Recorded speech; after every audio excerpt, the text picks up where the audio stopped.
The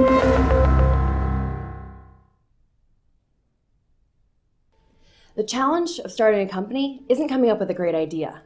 The hard part is commercializing that idea and continuing to create value for the customer and company over time. It's about being selective with what you do. Even more important, what you don't do. So how do you develop your strategy?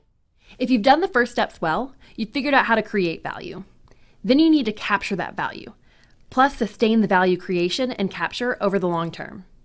We'll cover these by having you answer 3 questions. Who is your competition?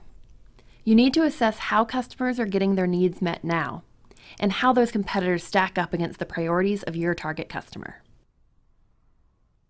Next, what's your competitive advantage? You should be able to better meet the needs of your customers along their top priorities, and know how you're going to be able to do that. Finally, the 3rd question, how are you going to sustain that advantage? This will be dependent on the type of competitive advantage you've chosen, and will require you to adapt. Next, you'll develop your value proposition. This will have a few parts: the customer, industry, the promise, and your strategy. This will be your sales message. First, your target customer, very clearly, without trying to be everything to everyone. Next, what industry category or specific segment?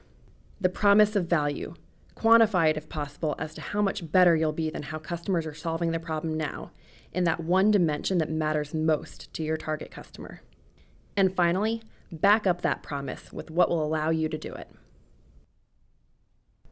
When you make a promise of your value, consider under-promising to be able to over-deliver.